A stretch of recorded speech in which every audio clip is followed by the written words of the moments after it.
Bonjour amis Capricorne, je suis ravie de vous retrouver pour le tirage de vos énergies du mois de novembre 2020. Cette tendance générale concernera les signes solaires, ascendants et lunaires. On passe de suite à la tendance générale avec l'oracle de la sorcière noire. Donc en première carte, j'ai rencontre, le destin est à l'œuvre, retrouvailles, rendez-vous. En deuxième carte, j'ai féu, abondance, dynamisme. Eh bien, écoutez, nous avons des énergies dynamiques durant ce mois de novembre. Tout ce qui est rencontre est favorisé, donc que ce soit à titre amical, professionnel, sentimental, qui va vous apporter, vous redonner une certaine dynamique, qui va vous ouvrir à une certaine forme d'abondance, abondance dans tous ses sens, j'ai envie de dire, qui vous permettra de vous réaliser. C'est intéressant parce que ce sont deux cartes qui se suivent. Le destin est à l'œuvre, l'univers a un plan pour vous et en tout cas va vous permettre de rencontrer les bonnes personnes afin de vous réaliser. Donc nous allons passer aux différents domaines pour en savoir un petit peu plus. Donc domaine relationnel et sentimental, nous avons l'écoute. On entend encore le bruit de l'eau du vieux puits en bois. Alors, il y a le fort intérieur. Moi, le puits me fait penser à le fort intérieur. Être à l'écoute de soi, déjà d'une part, et être à l'écoute des autres. Et savoir également être écouté. C'est-à-dire que parfois, vous allez parler avec des personnes, les personnes vont entendre, mais pas forcément être à l'écoute. Et ce conseil vaut aussi pour vous, c'est-à-dire être à l'écoute des personnes. Sans pour autant être dans une forme, ne prenez pas leurs problèmes pour vous, mais être à leur écoute attentive. Donc, il y a une forme dans vos relations, que ce soit d'aspect sentimental, social, avoir cette forme d'écoute pour avoir une harmonie, avoir un équilibre de vie qui vous permettra, alors bien sûr, vu le contexte, hein, ça passe par le canal virtuel, hein, par les réseaux sociaux notamment, mais effectivement, hein, si vous travaillez, ça peut être au niveau du travail, donc être à l'écoute. Avec le tarot Téléma, nous avons le 8 d'épée.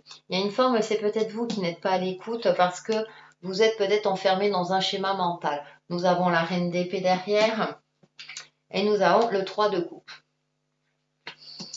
Effectivement, donc essayez d'être à l'écoute, ne vous enfermez pas. Si certaines personnes ne pensent pas comme vous, ne le prenez pas pour vous, déjà d'une part, et respectez aussi le mode de pensée des autres.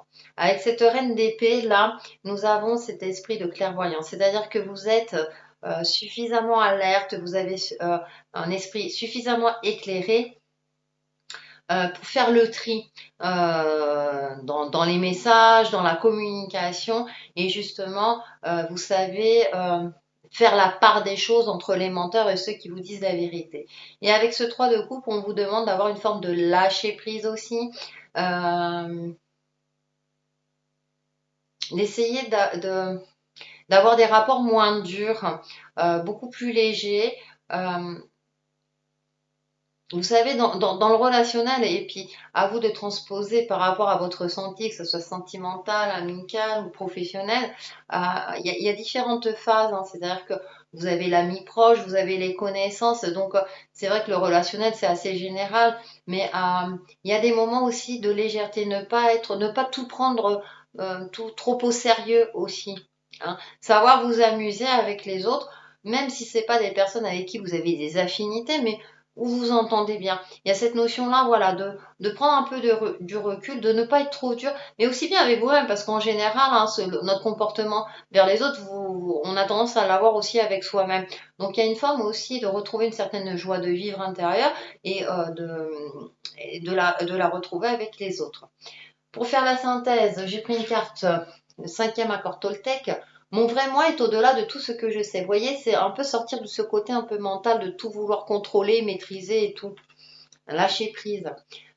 Mon vrai moi est la vérité. Ma présence physique est réelle. Tout le reste, y compris tout ce que j'ai appris par le biais de symboles, n'est pas la vérité, n'est pas réel. Ce n'est qu'une illusion et c'est magnifique.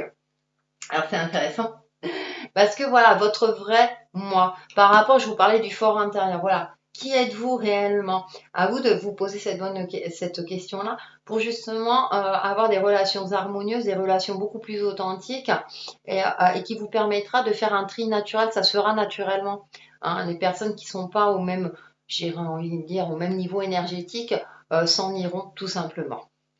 Allez, Le domaine matériel, professionnel et financier. Donc, avec le tarot des rêves de Gaïa, nous avons le conseiller. C'est l'eau, représenté par l'eau, la numéro 12. Donc, on a une énergie masculine et on a aussi cet aspect émotionnel, représenté par la baleine. Il y a cette notion de voir clairement les choses. De retrouver aussi au niveau professionnel un statut beaucoup plus quelque part plus imposant, de retrouver une confiance en soi, d'être dans une énergie active, peut-être pour faire la différence, mais en tout cas pour trouver ou retrouver votre place au sein d'une entreprise, au sein d'une équipe, etc.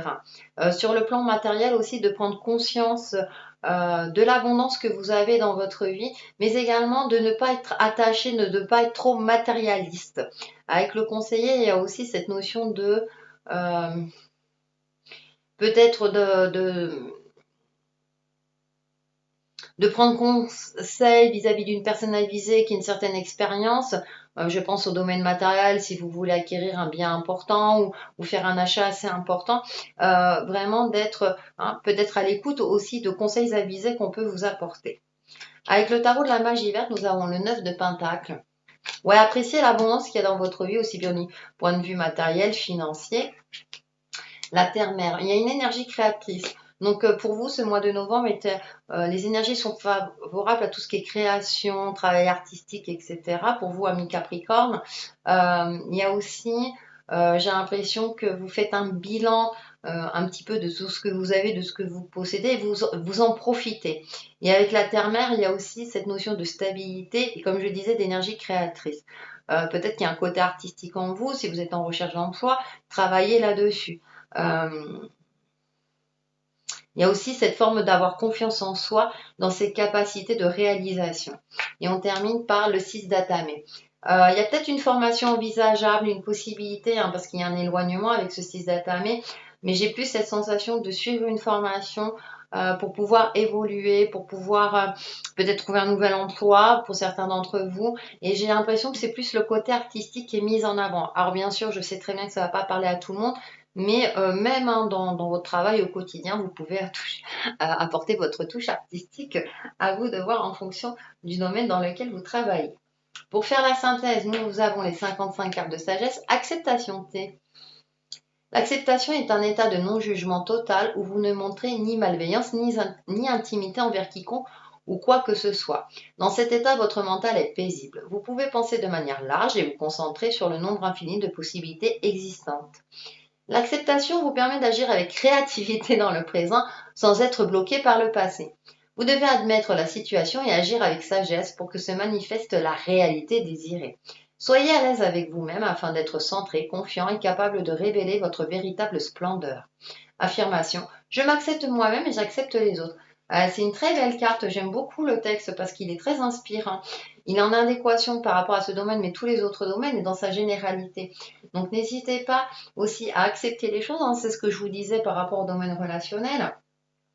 Et puis vraiment de voir votre situation et d'agir avec sagesse pour avoir cette réalité désirée, donc c'est-à-dire aller vers l'emploi ou un domaine professionnel que vous désirez. Allez, on termine avec le développement personnel et spirituel et avec l'oracle Murazaï, nous avons volonté de bien pour tous, rayon 1. Ça me fait penser à la carte de l'écoute, c'est-à-dire que autant on va souvent parler de son pouvoir intérieur, de ce côté de son pouvoir créateur également, mais on est tous liés les uns aux autres. On ne peut pas tout réaliser tout seul, notamment sur Terre, on a besoin des uns des autres. Donc il y a aussi cette notion de bienveillance envers soi-même et envers les autres pour pouvoir se réaliser. Il y a aussi peut-être une connexion avec sa famille d'âme, sa famille divine. Il y a peut-être une reconnexion à avoir. Il y a un truc, il y a quelque chose de cyclique, il y a quelque chose qui revient pour ne pas répéter certains schémas dans l'aspect concret de votre vie. Avec The Vision Quest Tarot, nous avons le 5 de feu, stress. Et ouais, il y a peut-être quelque chose qui bloque au niveau psychique et qui vous empêche de vous élever ou d'avoir cette clairvoyance supérieure. Vous voyez, vous sentez que, c'est comme si vous sentez que, mais donc, et ça peut être provoqué par des émotions limitantes. Le pourquoi du comment, alors qu'on a de belles énergies, c'est peut-être aussi d'accepter concrètement certaines choses pour libérer certains points, parce que dans la tendance générale, on a quand même de belles énergies. Ça peut être aussi une rencontre avec sa famille d'âme. Nous avons le père de feu, force de vision. Vous voyez, c'est ce que je vous parlais de blocage, alors que là, c'est comme si votre famille d'âme voulait communiquer avec vous, mais vous ne voyez pas. Vous ne voyez pas les messages. Et le fils de la terre, et on a le père et le fils. Là, de la terre, confiance. Vous voyez, donc c'est vraiment, on vous demande de peut-être de prendre du repos aussi bien physiquement qu'au niveau de votre esprit, donc à travers la méditation, la relaxation, etc., pour pouvoir être connecté et ainsi y voir plus clair et ainsi pouvoir agir avec beaucoup plus d'efficacité concrètement. Pour faire la synthèse, donc j'ai pris une carte Namasté et on a le magnifique Dieu Ganesh là. En général, ça débloque les situations. Bénédiction cristalline. Bientôt tu ressentiras une bénédiction d'une grande clarté. Ton destin t'appelle et ton âme rayonne d'une sagesse infinie. Tu es béni, protégé et guidé dans tout ce que tu fais en ce moment. Voyez, je disais, hein, on cherche à communiquer avec vous, donc gardez l'œil ouvert, surtout votre troisième œil. Soyez connecté à votre chakra coronal parce que j'ai l'impression qu'on veut vous envoyer des messages pour y voir plus clair, pour peut-être vous connecter à votre énergie de créatif ou artistique, pour diminuer votre stress et ainsi retrouver une confiance neuve avec le Fils, un regard neuf par rapport à votre vie et par rapport à vous-même. Pour vous aider dans tout cela, donc j'ai pris une carte prière aux anges, équilibre. Merci ange de m'apporter l'équilibre. Moi j'aime bien. Et oui, parce qu'il y a toujours l'alignement. C'est bien d'être ancré, mais attention à ne pas être trop ancré. Il faut aussi savoir garder notre connexion ouverte aux énergies divines. Donc voilà pour vous les amis Capricorne pour ce mois de novembre 2020. Et on se retrouve très très vite sur ma chaîne Textile Chemin de Vie. Bye bye.